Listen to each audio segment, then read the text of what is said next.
Hey, good afternoon, brothers, sisters, Kim Samples. I just wanted to do a quick video up on for the YouTube. I've got a lot of, well, let's start over because that didn't sound very good. Hey, brothers and sisters, Kim Samples. Wanted to do a quick little video. I've seen quite a few videos on YouTube of how to get the shower arm that's broke off in the wall out.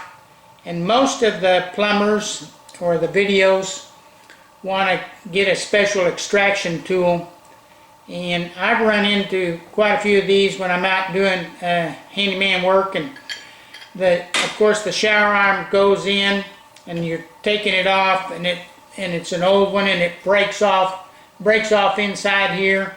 Now you got a problem, and I don't have a special removal tool.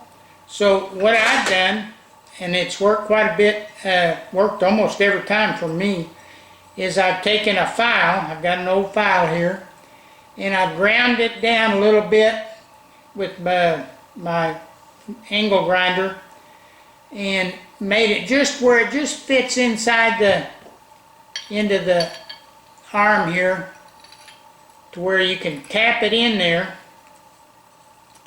put some vice grips on here or something, and tap it in there, and you can get a good bite on it, and you can usually back it out. So this has worked quite a bit for me.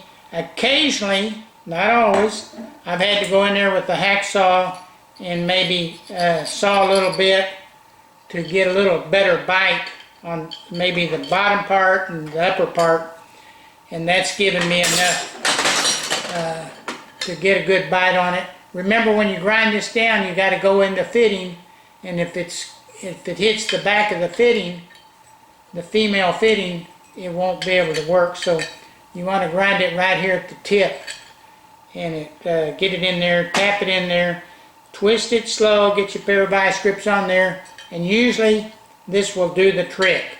So you don't have to go out and buy a special extraction tool, and they make a lot of them.